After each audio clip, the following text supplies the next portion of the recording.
लगता है पत्ते खुलने वाले हैं।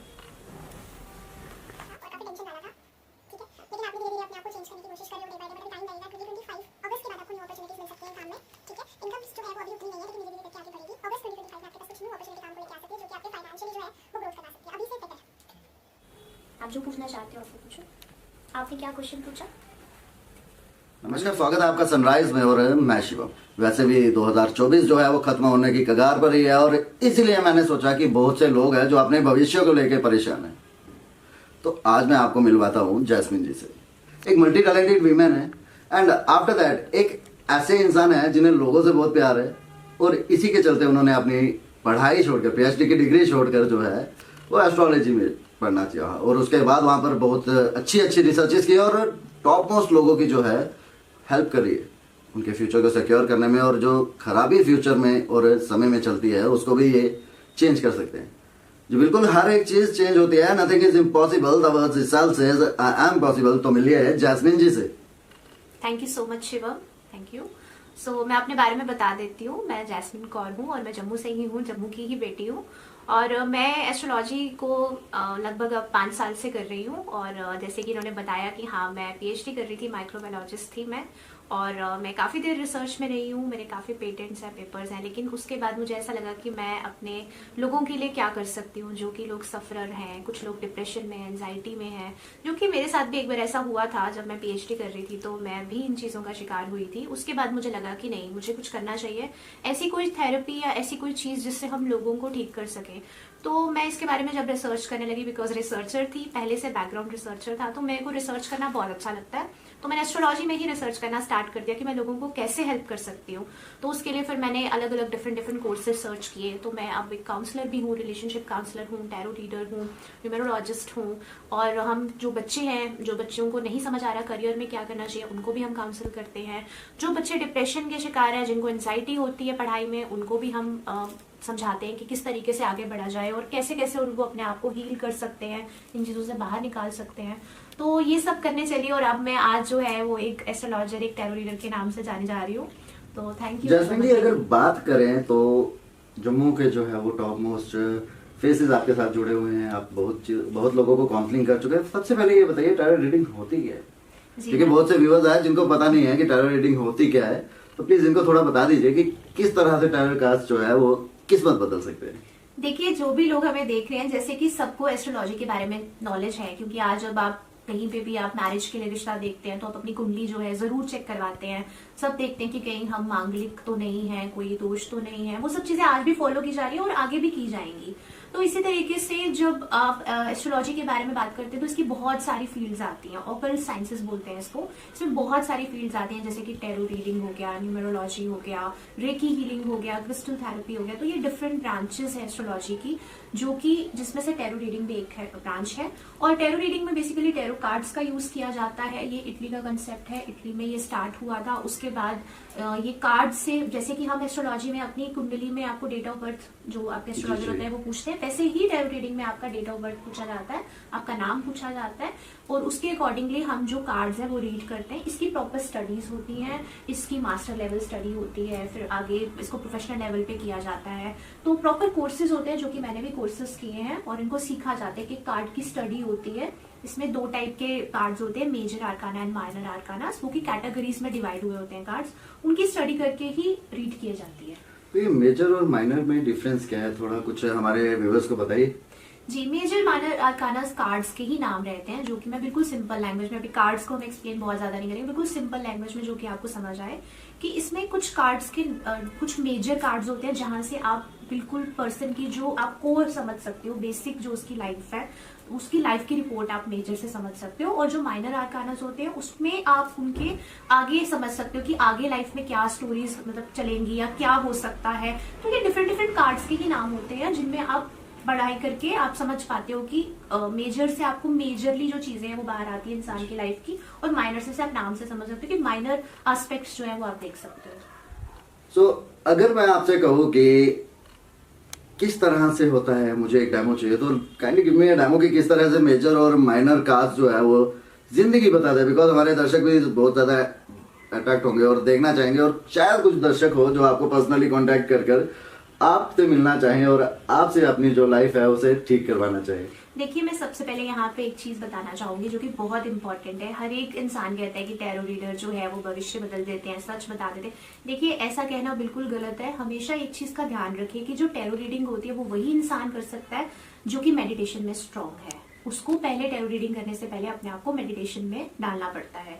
और उसमें आपको पता है, संस्कृत की बुक्स में अभी 7 चक्रास के बारे में आ गया। लोग पढ़ाई कर रहे हैं इसमें संस्कृत में। अब एक चैप्टर है जो 7 चक्रास के नाम से है। उसमें 7 चक्रास आपके एक्सप्लेन किए गए हैं कि आपकी बॉडी में 7 चक्रास होते हैं, जहां से आप जो बॉडी सेंटर्स कहते हैं, जहां से आपकी लाइफ जो है वो आगे इवॉल्व होती है। तो जो हमारा यहाँ पे होता है तीसरी आंख, जैसे हम शिव जी की भी कहते हैं, तो थर्ड आई चक्रा कहा जाता है, जिससे क्या होता है, इंट्यूशन आपकी बहुत स्ट्रांग होती जाती है। ठीक है, जैसे जैसे आपकी इंट्यूशन स्ट्रांग होती जाती है, वैसे वैसे जब आप रीडिंग करते हैं तो आप जो बोलते हैं, आपको पता है, अगर आप बार बार बोलना स्टार्ट करते, प्रैक्टिस करना स्टार्ट कर दे, मेडिटेशन करना स्टार्ट कर दे, तो आपका थर्ड आई चक्रा इतना स्ट्रांग हो जाएगा कि आपको पहले ही इंट्यूशन आने लगेगी कि मेरे साथ ये चीज हो सकती है। बहुत सारा ऐसा होता है, आपके साथ भी कभी ऐसा, आपको कभी लगता होगा कि ये चीज शायद मैं सोच रहा हूँ ऐसा ही हो जाएगा। क्यों? क्योंकि वो आपकी इंट्यूशन बोल रही होती है, आपके थर्ड आई चक्रा उस टाइम पे वर्क कर रहा होता है, स्ट्रांग होता है।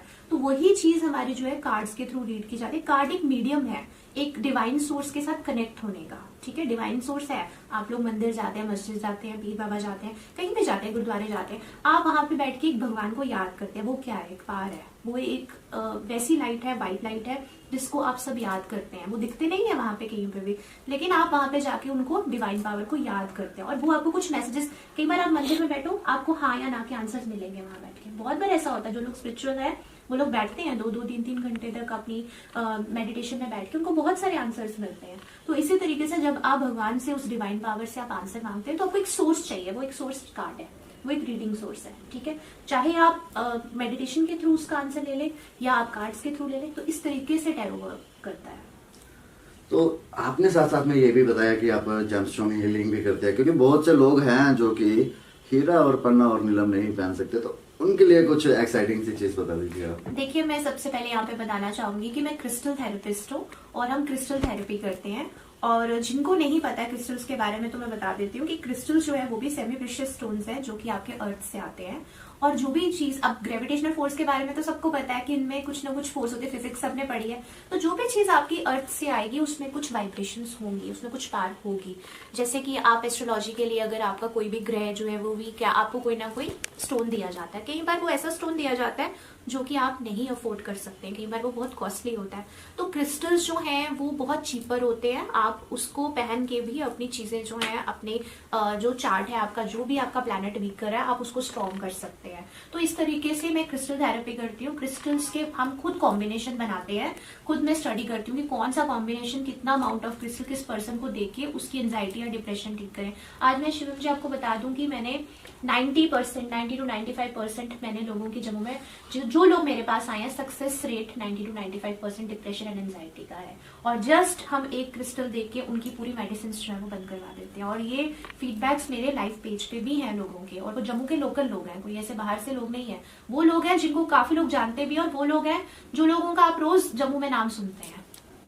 पर अगर देखा जाए तो आज की जो जनरेशन है वो कहीं ना कहीं डिप्रेशन में बहुत ज्यादा रह रही है, एंग्जाइटी में बहुत ज्यादा रह रही है।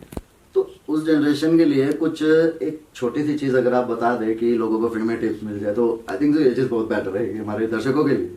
जी, जैसे कि मैंने 7 चक्रा की बात की आपके साथ, तो हमारे, अब देखो आजकल तो सोशल मीडिया इतना ज्यादा एक्टिव है कि मतलब एक एक बच्चा, छोटा छोटा बच्चे भी आजकल यूट्यूब चलाते हैं। तो जो बच्चे, मैं जिनको बताऊंगी जिनके 12th के एग्जाम्स हैं, जो बच्चे एंजाइटी हो जाती है एग्जाम से पहले, वो लोग 7 चक्रा की मेडिटेशन है वहां पे यूट्यूब में, आप उसको सुन ले। बस आपको कुछ नहीं करना है, आपको 7 मिनट्स की या 11 मिनट्स की वो मेडिटेशन करनी है।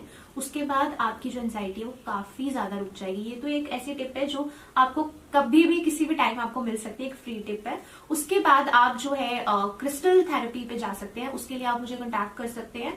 और वो जो क्रिस्टल रहेगा वो बहुत ही पॉकेट फ्रेंडली रहेगा कि वो एक स्टूडेंट भी अफोर्ड कर सकता है।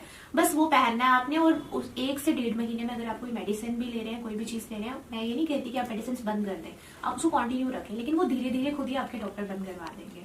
पर ये चीज होती कैसे है? मुझे थोड़ा सा इस चीज में बहुत ज्यादा इंटरेस्ट आ रहा है, बट ये होती कैसे है?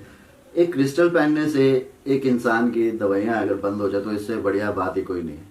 देखिए क्या होता है, जैसे कि मैंने बताया कि ये जो क्रिस्टल्स होते हैं ये अर्थ से आते हैं, ठीक है, और ये ठंडे होते हैं बहुत ज्यादा। तो हम इनको हाथ में ब्रेसलेट्स फॉर्म में पहनते हैं, ठीक है, इयररिंग फॉर्म में पहनते हैं। तो हमारी जो वेन्स होती हैं जब उनके साथ ये टच होते हैं, जब इंसान का बीपी बहुत ज्यादा बढ़ने वाला होता है तो ये उस चीज को थोड़ा ठंडा कर देता है, ठीक है। ये इंसान को गुस्सा नहीं आने देता है, एंगर इश्यूज से बहुत ज्यादा रिलीज करता है। जब इंसान को गुस्सा नहीं आएगा, ठंडा रहेगा, मुझे पहनना चाहिए। काफी ज्यादा इससे आपको जो है धीरे धीरे आपको क्योर करने लगेगा ये, क्योंकि अगर आप साइंटिफिकली देखो तो ये चीज है।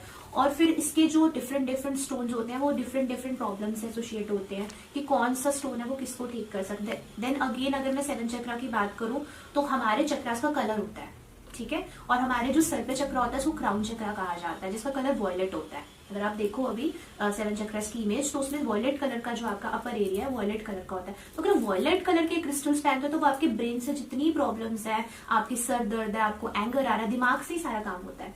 तो जितना आपका ब्रेन एसोसिएट वर्क होगा वो सारा वो ब्लू कलर की चीज पहनने से, वो क्रिस्टल पहनने से आपका वो वाला एरिया जो आपका प्रॉब्लमेटिक एरिया होगा वो ठीक होना स्टार्ट हो जाएगा। फॉर एग्जाम्पल जैसे हार्ट चक्रा भी होता है, अगर किसी को कोई हार्ट की प्रॉब्लम है या कोई बहुत ज्यादा दिल से कमजोर है, नहीं चीजें डिसीजंस ले पाता है, तो उसका हार्ट चक्र का कलर ग्रीन होता है। आप ये देखो, ये संस्कृत की बुक्स में, ये ऐसा नहीं है कि हम ऐसे बता रहे हैं, ये सब चीजें चक्रास आइडेंटिफाई हुए हैं। फिर जब आप ग्रीन कलर का वो क्रिस्टल पहनते हैं तो आपका वो हार्ट चक्रा पे वर्क करने लगता है। तो इस तरीके से डिफरेंट प्रॉब्लम्स के लिए वर्क करते हैं। ग्रीन कलर का क्रिस्टल है उससे हार्ट की प्रॉब्लम सारी दूर हो जाती है। देखिए, हार्ट की प्रॉब्लम, अगर आपको कोई जेन्युइन डिसीज है, अगर आपको भगवान ना करे किसी को हार्ट अटैक आ रहा है, कोई प्रॉब्लम है, तो हम समझ सकते हैं कि वो चीज का इलाज चाहिए, उसका ऑपरेट चाहिए। वही हम as a counsellor, as a astrologer पहले ही बता देते हैं रीडिंग में कि ये चीज जो है इसमें डॉक्टर की रिक्वायरमेंट है। अब एंजाइटी जो है, एंजाइटी तो इंसान के अपने डे टू डे लाइफस्टाइल से हो रही है, उसमें डॉक्टर क्या करेगा? अगर आप अपने आप को बिल्कुल आइसोलेट करके बैठ गए कमरे में बंद करके, आपने किसी चीज का गम लगा लिया, भगवान न करे आपका कोई अपना चला गया, उसमें डॉक्टर क्या करेगा? उसमें तो आपका दिमाग नहीं वर्क कर रहा है ना। तो वहां पे आप जो है, वहां पे आप इन चीजों की हेल्प बहुत अच्छे से ले सकते हैं और इन चीजों से बाहर आ सकते हैं। अगर इसके बाद बात की जाए तो आपके बारे में और भी बहुत सी चीजें सुनी है, वास्तु कंसल्टेंट हैं आप, एस्ट्रोलॉजर हैं आप, तो वास्तु के लिए कुछ अगर टिप्स, हमारे बहुत से व्यूअर्स हैं जिनको पता होगा कि वास्तु ऑलमोस्ट क्या होता है, किस तरह से एक चीज साउथ से ईस्ट में जाती है और आपका और आपके घर की पूरी कंडीशंस बदल जाती है, खुशहाली आ जाती है। और हाँ, अगर कहीं ये गलत हो जाए तो उसकी कॉन्सिक्वेंसेस भी आपको ही देखनी पड़ती है। तो क्या रहता है वास्तु में, थोड़ा हमारे व्यूअर्स को बताइए कि किस तरह से अपने घर में शांति बनाए रख सकते हैं। जी, मैं कुछ टिप्स दूंगी, लेकिन मैं आप सबको ये भी बता दूं कि अब जितने भी व्यूअर्स हमें देख रहे हैं, आप सब ने जब भी अपना घर बनवाया होगा वास्तु जरूर चेक करवाया होगा, और नहीं भी कराया 60 to 70% आज जो घर बन रहे हैं, जो हमारे बिल्डर्स बना रहे हैं, उनका एक प्रॉपर एक वास्तु कंसल्टेंट होता है जिससे वो पहले चेक करते हैं कि आपकी जो एंट्रेंस है वो किस डायरेक्शन पे बनानी चाहिए। और ये चीजें एक्चुअल में बहुत ज्यादा जो है आपकी लाइफ में चेंजेस लाती हैं। देखिए, वास्तु में जब आप वास्तु करते हैं तो वहां पे आपका घर का एक ब्रह्म स्थान होता है जिसको सेंटर पॉइंट कहते हैं, वहीं से सारी एनर्जीज जो है वो आती है, वो हर एक घर का होता है। तो जैसे कि आप सबको पता है कि हम नॉर्थ जोन जो कहते हैं कुबेर जी का होता है, लक्ष्मी माता का होता है, तो नॉर्थ में आप नॉर्थ ईस्ट में अपना मंदिर रखिए जिससे कि आपका जो घर पे अबंडेंस आए, फाइनेंशियली जो है वो आपको प्रॉब्लम ना आए। क्योंकि अगर आपने नॉर्थ ईस्ट में अपना वॉशरूम रखा है, टॉयलेट रखा है और वाटर है वहां पे फ्लोइंग, तो आपकी मनी सेविंग की जगह आपकी बहुत ज्यादा खर्चा होता जाएगा। तो इस तरीके से ऐसी चीजों को, छोटी छोटी चीजों को फॉलो करें। मैं नहीं कहती कि पूरा घर ही अपना चेंज कर ले, जिनका बन रखा है और वास्तु नहीं हुआ है वो भी एटलीस्ट वास्तु के कुछ रेमेडीज आती है, उपाय आते हैं, वो कर सकते हैं। कोई घर में बहुत देर से बीमार है तो वो भी वास्तु प्रॉब्लम है, वो आपके कहीं ना कहीं पे घर पे कोई ना कोई वास्तु दोष है जिसकी वजह से बहुत, एक बार कभी कभी क्या होता है, कुछ पैटर्न बिल्ड होना स्टार्ट हो जाता है, एक के बाद एक बीमार होता है, एक बीमार होता है, दूसरा बीमार होता है। तो उसके बहुत सारे एस्ट्रोलॉजिकल रीजंस हो सकते हैं। कई बार कोई पितर दोष होता है, उसकी वजह से प्रॉब्लम आ रहा होता है, कई बार वास्तु दोष होता है। तो मैं नहीं कहती कि आप सब कुछ चेक करवा लो, लेकिन एटलीस्ट जो बंदा बीमार है उसका जरूर एक बार एस्ट्रोलॉजी करवाओ कि उसको क्यों प्रॉब्लम आ रही है इतना, वो क्यों इतना ज्यादा बीमार है। कोई बच्चा बेचारा अभी पैदा ही होता है, वो बीमार होकर पैदा होता है, क्यों? क्योंकि कई बार ये जनरेशन से चल रहा होता है दोष, तो वो प्रॉब्लम्स आ जाती हैं आगे वाली जनरेशन में। बने रहे आप और इस वीडियो को जो है वो सबसे शेयर कीजिएगा, अपने फैमिली से भी शेयर कीजिएगा, शायद उन्होंने भी वास्तु नहीं करवाया। और हाँ, कोई बच्चा आपके घर पर हो और शायद वो भी डिप्रेशन में हो और आपको बताया नहीं हो, कम से कम ये वीडियो देखकर मैम से कंसल्टेशन ले पाएगा। तो फिलहाल मुझे और मैम को दीजिए इजाजत, और ऐसी और इंटरेस्टिंग चीजों के लिए बने रहे सनराइज के साथ। आपका धन्यवाद।